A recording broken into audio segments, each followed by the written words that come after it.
ಐಶ್ವರ್ಯ ಗೌಡ ಬಹುಕೋಟಿ ವಂಚನೆ ಪ್ರಕರಣದಲ್ಲಿ ವಿನಯ್ ಕುಲಕರ್ಣಿ ಬಳಿಕ ಮಾಜಿ ಸಂಸದ ಡಿಕೆ ಸುರೇಶ್ಗೆ ಸಂಕಷ್ಟ. ಡಿಕೆ ಸುರೇಶ್ಗೆ ಇಡಿ ಅಧಿಕಾರಿಗಳು ವಿಚಾರಣೆಗೆ ಹಾಜರಾಗುವಂತೆ ಸಮನ್ಸ್ ಕೊಟ್ಟಿದ್ದಾರೆ. ಗುರುವಾರ ಖುದ್ದಾಗಿ ವಿಚಾರಣೆಗೆ ಬನ್ನಿ ಅಂತ ಹೇಳಿದ್ದಾರೆ. ಮತ್ತು ಗುರುವಾರದ ಬದಲಾಗಿ ನಾನು ಸೋಮವಾರ ವಿಚಾರಣೆಗೆ ಹಾಜರಾಗ್ತೀನಿ ಅಂತ ಅವರು ಮೌಖಿಕವಾಗಿ ತಿಳಿಸಿದ್ದಾರಂತೆ. ಇನ್ನು ಇದು ಇಡಿ ಸಮನ್ಸ್ ಬಂದಿರೋದು ನಿಜ, ನಾನು ವಿಚಾರಣೆಗೆ ಹೋಗ್ತೀನಿ ಅಂತ ಕೂಡ ಮಾಧ್ಯಮಗಳಿಗೆ ಪ್ರತಿಕ್ರಿಯೆ ಕೊಟ್ಟರು. ಡಿಕೆ ಸುರೇಶ್ಗೆ ಇಡಿ ಕೊಟ್ಟಿರುವಂತಹ ನೋಟಿಸ್ ವಿಷಯವಾಗಿ ನಾನೇ ಹೇಳಿದೆ ಸ್ವೀಕಾರ ಮಾಡುವಂತ ಅವರು ವಿಚಾರಣೆಗೆ ಸಹಕಾರ ಕೊಡ್ತಾರೆ ಅಂತ ಡಿಕೆ ಶಿವಕುಮಾರ್ ಹೇಳಿದ್ದಾರೆ.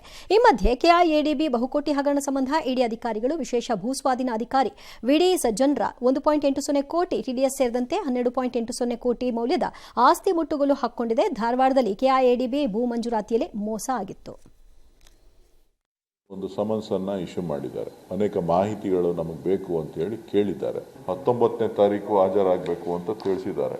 ಪೂರ್ವ ನಿಯೋಜಿತ ಕಾರ್ಯಕ್ರಮ ಇರೋದ್ರಿಂದ ಸೋಮವಾರ ಬರ್ತೀನಿ ಅಂತೇಳಿ ಮೌಖಿಕವಾಗಿ ತಿಳಿಸಿದ್ದೇನೆ. ಅವರು ಲಿಖಿತವಾಗಿ ಕಳಿಸ್ಕೊಡಿ ಅಂತ ಹೇಳಿದ್ದಾರೆ.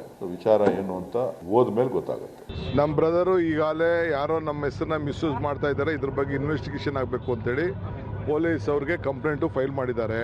ನಮ್ಮ ಬ್ರದರು ಇಡಿಗೆ ಏನು ಬೇಕಾದ್ರೂ ಹೋಗಿ ಕೋಆಪರೇಟ್ ಮಾಡ್ತಾರೆ. ಸ್ಟೇಟ್ಮೆಂಟ್ ಏನು ಬೇಕಾದ್ರೂ ಕೊಟ್ಬಿಟ್ಟು ಸಹಕಾರ ಕೊಟ್ಬಿಟ್ಟು ಸರ್ ಅವ್ರ ಜೊತೆ ಫೋನಲ್ಲಿ ಮಾತಾಡಿದ್ರು ಅಥವಾ ಅವ್ರು ಇನ್ವೈಟ್ ಮಾಡಿದ ಕಾರ್ಯಕ್ರಮಕ್ಕೆ ಹೋದ್ರು ಅಂತ ಏನಕ್ಕೆ ಕೊಟ್ಟಿದ್ದಾರೋ ಉತ್ತರ ಕೊಡ್ತಾರೆ.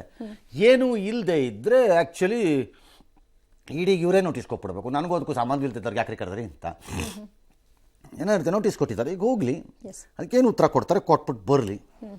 ನನಗೆ ಗೊತ್ತಿಲ್ಲ, ನನಗೂ ಅದೇ ಅನ್ನಿಸ್ತು. ಯಾರೋ ಫೋನ್ ಮಾಡಿದ್ರು ಅಂತನೋ ಅಥವಾ ಒಂದು MP ಆಗಿದ್ದೆ MLA ಆಗಿದ್ದೆ ಅನ್ನೋ ಕಾರಣಕ್ಕೆ ಕಾರ್ಯಕ್ರಮಕ್ಕೆ ಹೋಗಿದ್ರು ಅಂತನೋ, ಆದ್ರಿಂದ ನೀವು ಹೀಗೆ ಅಂತಂದ್ರೆ ಅಲ್ಲ. ಇದನ್ನ ಡಿಕೆ ಸುರೇಶ್ ತನ್ನ ವಿಚಾರದಲ್ಲಿ ಅವ್ರ ವಿಚಾರದಲ್ಲಿ ಹೇಳ್ಕೊಳ್ಳೋದಲ್ಲ, ಎಲ್ಲರ ವಿಚಾರದಲ್ಲೂ ಅದನ್ನೇ ಯೋಚನೆ ಮಾಡಬೇಕು.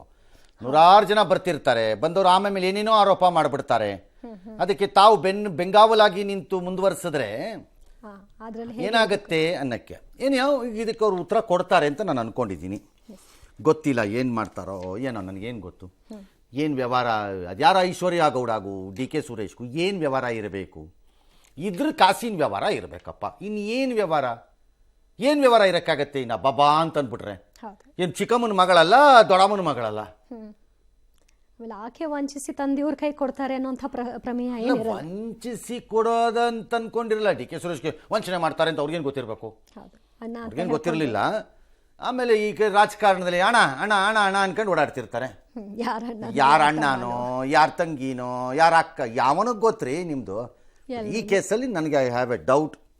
ಹಾಗಾಗಿ ಅವರು ಉತ್ತರನ ಕೊಟ್ಕೋತಾರೆ. ಅದರಿಂದ ಏನು ಇಲ್ಲ ಅಂದರೆ ಇಲ್ಲ, ಮುಗೀತು ಕತೆ.